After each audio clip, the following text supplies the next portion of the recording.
ቴምር የሚያስገኛቸው የጤና በረከቶች በርካቶቻችን በብዛት የምንጠቀመውና በተለይም በረመዳን ጾም ወቅት በእስልምና እምነት ተከታዮች ዘንድ የሚዘወተረው ቴምር በርካታ የጤና ጠቀሜታዎች አሉት።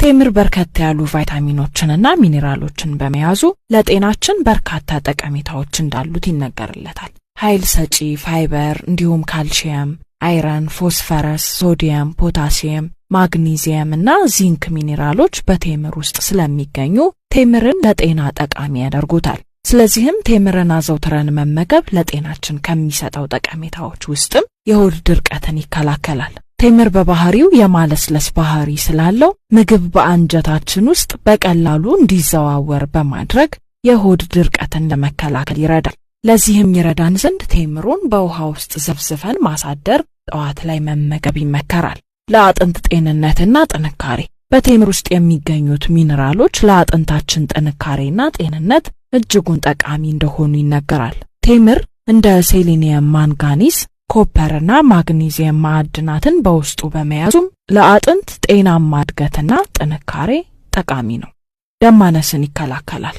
ቴምር በውስጡ በያዘው ከፍተኛ የምግብ ማዕድናት ንጥረ ነገሮች ክምችት የደም ማነስ ችግር ላለባቸው ሰዎች እጅጉን ጠቃሚ ነው።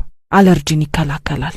ቴምርን ከሌሎች ለየት የሚያደርገው አለርጂን ለመከላከል የሚረዳውን ሰልፈር ንጥረ ነገር በውስጡ በመያዙ ነው። ስለዚህም ቴምርን አዘውትረን የምንመገብ ሰዎች ለተለያዩ አይነት አለርጂዎች የመጋለጥ ዕድላችን እጅጉን እንዲቀንስ እንደሚያደርገው ይነገርለታል። ለነርቭ ጤንነት በቴምር ውስጥ የሚገኙት ቫይታሚኖች የተስተካከለና ጤናማ የነርቭ ስርዓት እንዲኖረን ስለሚያደርጉም ለጤናችን ጠቃሚ ያደርገዋል።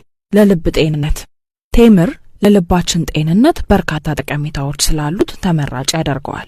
ቴምር የልብ ጤንነትን ይጎዳል የሚባለውን የኮሌስትሮል መጠንን የመቀነስ አቅም ስላለው ለድንገተኛ የልብ ህመም እንዳንጋለጥ በመርዳትም ለልባችን ጤንነት ጠቀሜታ አለው።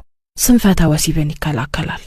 ጥናቶች እንደሚያመለክቱት ከሆነ ቴምር በውስጡ በያዘው ንጥረ ነገሮች አማካኝነት የሰዎችን የወሲብ ፍላጎት ከፍ እንዲልና የወሲብ ፍራቻ ላለባቸው ሰዎች ድፍረትን እንዲያገኙ በማድረግ ስንፈተ ወሲብን ለመከላከል ይረዳል። በእርግዝናና ወሊድ ወቅት ተመራጭ ምግብ ነው።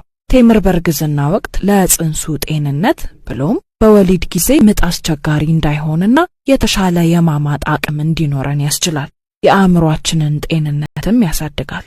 ጥናቶች በቴምር የምናገኘውን ቫይታሚን B6 የተሻለ የአእምሮ ተግባራት እንዲኖርና ሰዎች በትምህርታቸው የተሻለ ውጤት እንዲያስመዘግቡ ማገዙን ተናግረዋል።